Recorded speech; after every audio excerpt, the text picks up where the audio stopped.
আজকে আমাদের যাত্রা গ্রিন লাইন পরিবহনের সাথে, অর্থাৎ আমরা আজকে গ্রিন লাইন পরিবহনে ঘুরব এবং দেখব রাস্তার সৌন্দর্যতা, সাথে আমাদের পদ্মা সেতু থাকবে এবং গ্রিন লাইন পরিবহনের হিস্টোরি থাকবে, আরও অনেক গল্প থাকবে আপনাদের সাথে এবং জীবনকে নিয়েও অনেক কথা থাকবে। তাই চেষ্টা করবেন আমার সাথে থাকার। আর আমরা আসলে প্রসঙ্গে চলে যাই, সেটা হলো গ্রিন লাইন পরিবহন। যে পরিবহন 1990 সালে আলহাজ মোহাম্মদ আলাউদ্দিন সাহেব প্রতিষ্ঠা করেছিলেন। আর এই গ্রিন লাইন পরিবহনে প্রথম হিনো এসি বাস থেকে তাদের সার্ভিস শুরু হয় ঢাকা টু চট্টগ্রাম রুটে। বাংলাদেশের প্রথম এসি গাড়ি নিয়ে তারাই কাজ শুরু করে এবং একমাত্র পরিবহন যাদের কোনো নন এসি গাড়ি নেই, এবং প্রথম থেকেই তারা এসি বাস দিয়ে সার্ভিস দিয়ে যাচ্ছে। আর তাদের বহরে এরপর স্টেপ বাই স্টেপ আরও অনেকগুলো গাড়ি নিয়ে এসেছে তারা, যেমন বিশেষ করে খুবই জনপ্রিয় গাড়ি স্কানিয়া, খুবই জনপ্রিয় গাড়ি ম্যানের গাড়ি। তো এই গাড়িগুলো থেকেই তারা আসলে আমাদের দেশে সার্ভিস দিচ্ছে এবং প্রথম এসি গাড়ি এই গ্রিন লাইন পরিবহন। তো আমার কাছে আসলে এই গ্রিন লাইন পরিবহন আসলে মানে একটা ফুল কমফোর্টেবল যদি একটা জার্নি কখনো আমি ফিল করি, তাহলে আমি এই গাড়িটার কথা এক কথায় বলতে পারি। তো আমরা আসলে পান্থপথের কাউন্টার থেকেই আসলে গাড়িতে উঠেছিলাম। আর এদের আসলে দুই ক্যাটাগরির গাড়ি হয়, একটা হলো বিজনেস ক্লাস, একটা ইকোনমি ক্লাস। তো বিজনেস ক্লাস ইকোনমি ক্লাসের ডিফারেন্স শুধু সিট বেশি আর কম, অর্থাৎ বিজনেস ক্লাসের সিট একটু কম থাকে, অর্থাৎ বামের লেনে থাকে একটা সিট আর ডানের লেনে থাকে দুটো সিট, অর্থাৎ একই লেনে তিনটে করে সিট থাকে। আর আপনার ইকোনমি ক্লাসে একই লাইনে চারটা সিট থাকে, অর্থাৎ নন এসি গাড়িগুলো যেরকম ঠিক এরকম, জাস্ট এটায় এসি থাকে বাট একই গাড়ি। ধরেন স্কানিয়ার গাড়ি যদি হয় তাও স্কানিয়ার গাড়ি, আর ম্যানের গাড়ি দুটো যে কোনোটাই বিজনেস ক্লাস হতে পারে বা ইকোনমি ক্লাস হতে পারে। তাই আসলে গাড়ির ডিফারেন্স না, শুধু সিটের ডিফারেন্স। তো আমার কাছে আসলে যদি এক কথায় বলা হয়, তাহলে একটা কমফোর্টেবল জার্নি এই গ্রিন লাইন পরিবহনে আমি সবসময় করে থাকি, কারণ এদের আসলে গাড়িগুলোর আপনার এদের ড্রাইভিং প্লাস এদের যে গাড়ির সিস্টেম, যেটা আপনাকে কখনোই জার্নিতে কখনো পেইন দিবে না, এটা একটা বিষয়। তো এর জন্যই আসলে এদের গাড়িগুলো একটু অন্যরকম, এবং আপনি মানে জার্নিতে আপনি কখনোই খুব একটা যে আপনি জার্নি করে যদি 18 ঘন্টা 20 ঘন্টা 25 ঘন্টাও জার্নি কখনো করেন এই গ্রিন লাইন পরিবহনের গাড়িতে, তাহলে আপনি সেটা কখনো ফিল করবেন না যে আপনি আসলে এত লং একটা টাইম আপনি জার্নি করেছেন। তো এটা একটা মানে আমার কাছে পজিটিভ একটা বিষয় মনে হয়েছে। তো আমরা আসলে গিয়েছিলাম ঢাকা থেকে বরিশালে। তো যাওয়ার পথে আমাদের পদ্মা সেতুরও কিছু ভিডিও আমি করেছি, আর মাওয়া হাইওয়ের যে এই যে বড় একটা রাস্তা মানে দৃষ্টিনন্দন রাস্তা, এই রাস্তারও কিছু ভিডিও আমি গাড়িতে বসে আপনাদের জন্য করেছি এবং সবার জন্যই করেছি।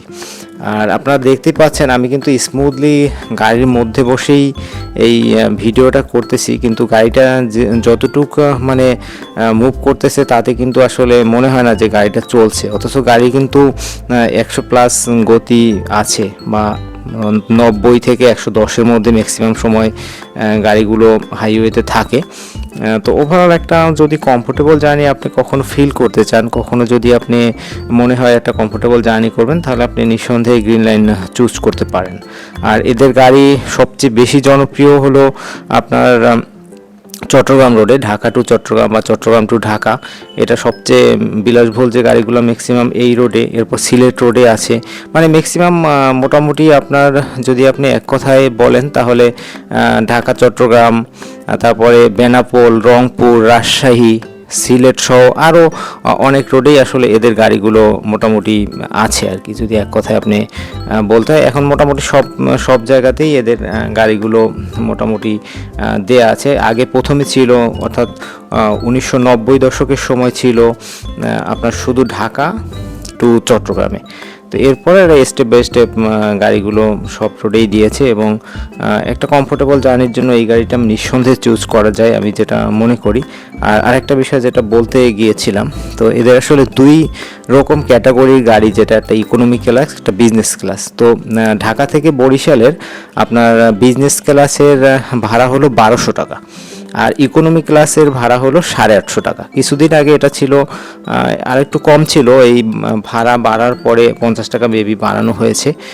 তো এর আগে এমনিতে আপনার মানে অন্য সব রুটগুলো এরকম, যেমন যদি আপনি ঢাকা টু চট্টগ্রাম বা ঢাকা টু কক্সবাজার যেতে চান, কক্সবাজারে মেবি ভাড়া হলো আপনার বিজনেস ক্লাসটা হলো 2200 টাকা, আর ইকোনমি ক্লাস হলো 1800 বা 1700 টাকা এরকম।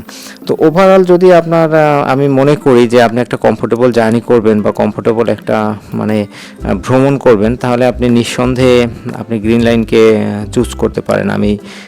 আমার ব্যক্তিগতভাবে মনে হয়, কারণ হলো আমি এদের সাথে আসলে আমি 2014 থেকেই আসলে গ্রিন লাইন পরিবহনে টুকটাক ভ্রমণ করি।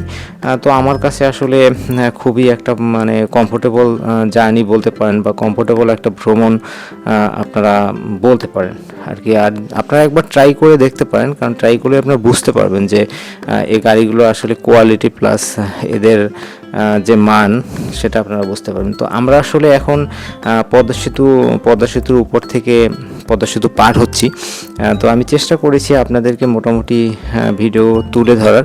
আর আমার চ্যানেলে যদি আপনারা নতুন হয়ে থাকেন, অবশ্যই আমার চ্যানেলটা সাবস্ক্রাইব করবেন। তো একটা বিষয় আপনি কখনো ভেবে দেখেছেন কি, আপনার জীবনের হ্যাপিনেসগুলো, অর্থাৎ আপনার জীবনের সুখগুলো আপনি যদি মানুষের সাথে শেয়ার করেন, তাহলে দেখবেন কি সেই হ্যাপিনেস বা সেই ভালো থাকা, সেই সুখী টাইমটা আপনার কিন্তু আর থাকবে না।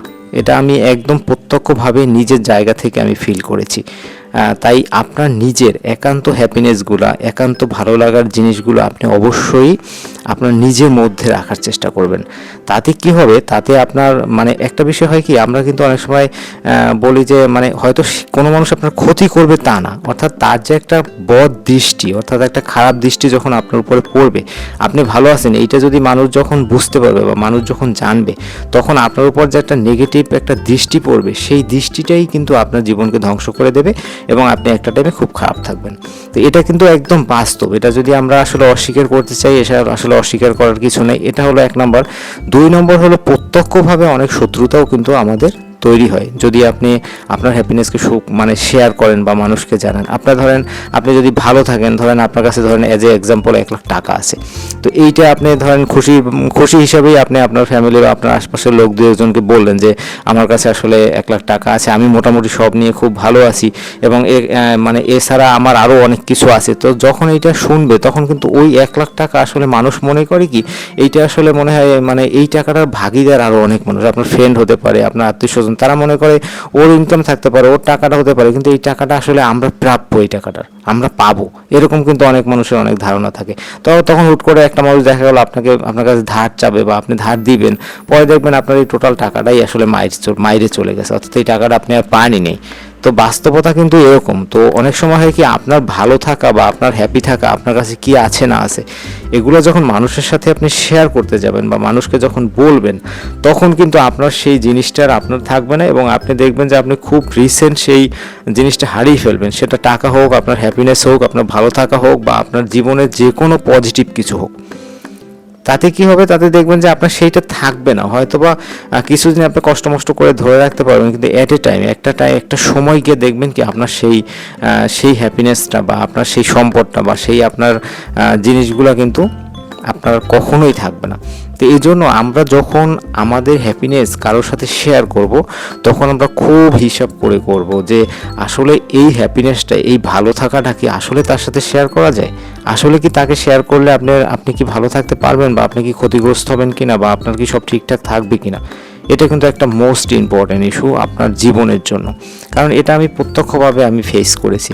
আমি আসলে আমার জীবনের অনেক কিছু আমি ফেস করেছি। আমি চেষ্টা করি আপনাদের সাথে সেই বাস্তব জিনিসগুলোই কম বেশি তুলে ধরার। তো আমি আসলে সবসময় চেষ্টা করি যে যেটা আমার সাথে হয়েছে সেটাই আপনাদেরকে শেয়ার করা, যে আমি আসলে মানে আমার হ্যাপিনেসগুলো আমি যখন মানুষের সাথে শেয়ার করেছি, তখন দেখছি যে আমি আর হ্যাপি নেই। আমি আসলে আনহ্যাপি হয়ে গেছি, আমি আসলে বিভিন্ন সমস্যায় জর্জরিত হয়ে গেছি। সেটা হতে পারে মানুষের বদ দৃষ্টি, হতে পারে আমার কপাল খারাপ, আমার লাক খারাপ। এটা আসলে মানে মেনে নেওয়ার মতো আসলে না, এরকম কিছু পরিস্থিতি আসলে আমি ফেস করেছি। তো এই জন্য হয়েছে কি, আপনারা সবাই চেষ্টা করবেন যে আপনাদের একান্ত ভালো থাকা মুহূর্তগুলো, আপনাদের একান্ত পজিটিভ টাইমগুলো সবসময় নিজে লুকিয়ে রাখার। এটা আপনার জন্য সবচেয়ে পজিটিভ একটা পয়েন্ট, যে আপনি এটা লুকিয়ে রাখবেন। আপনার হ্যাপিনেস আপনার মনের মধ্যে থাকুক, আপনি সেটা প্রকাশ করতে যাবেন না। যদি প্রকাশ করেন তাহলে আপনি শেষ, এটা আপনি মাথায় রাখতে হবে আপনাকে।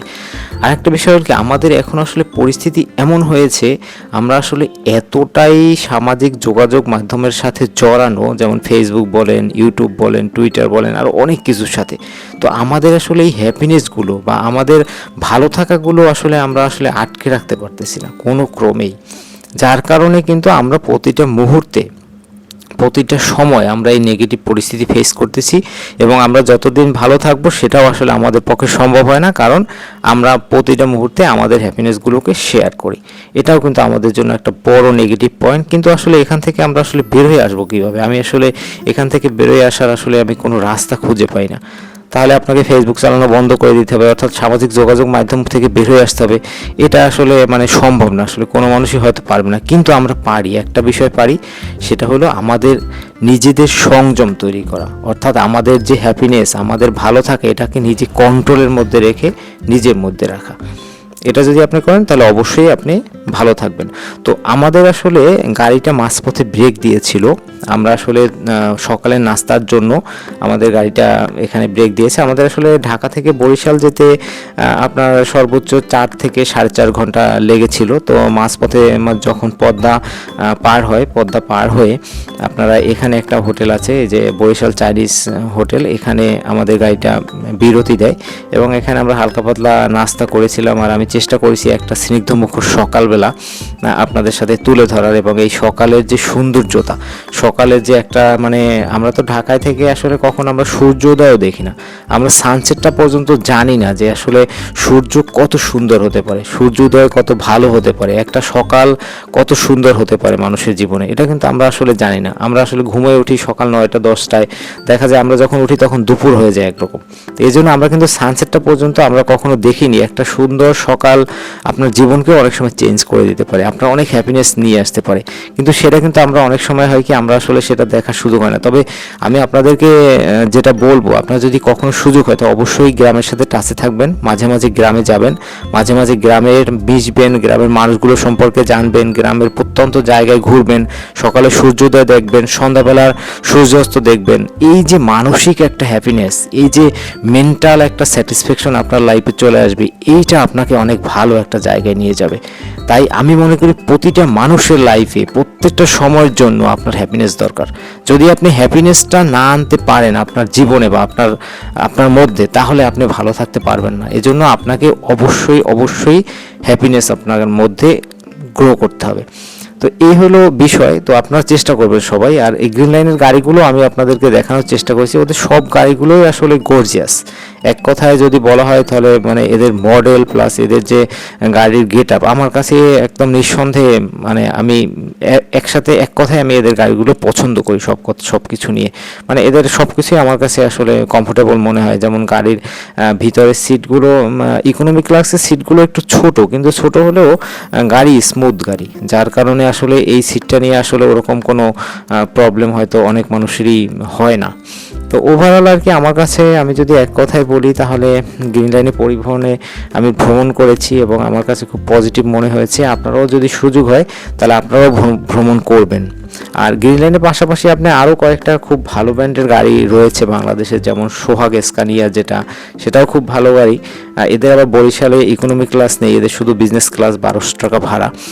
এছাড়া আরও আপনার গাড়ি আছে যেমন দেশ ট্রাভেল বরিশাল রুটে নেই, এটা হলো ঢাকা টু চট্টগ্রাম বা কক্সবাজার রোডে আছে দেশ ট্রাভেল। হুন্দাই গাড়িগুলো আমার কাছে খুব পজিটিভ, মানে হুন্দাই এবং স্কানিয়া এই দুইটা গাড়িতেই আমি আসলে ট্যুর করতে খুব কমফোর্ট ফিল করি এবং আমার কাছে অন্যরকম একটা ভালো লাগা কাজ করে এই দুইটা ক্যাটাগরির মানে গাড়ি। তো আমার কাছে আসলে সব নিয়ে একটা ভালো কমফোর্টেবল জার্নি আমি করেছি। তো আমরা আসলে মোটামুটি চলে এসেছি বরিশালের কাছাকাছি। এই যে একটু জ্যাম দেখতে পাচ্ছেন, অর্থাৎ বরিশালের মধ্যে মোটামুটি আমাদের গাড়ি মুভ করতে শুরু করেছে। আর একটা বিষয়, আপনারা যারা আমার সাথে এতক্ষণ ছিলেন সবাইকে অনেক অনেক ধন্যবাদ।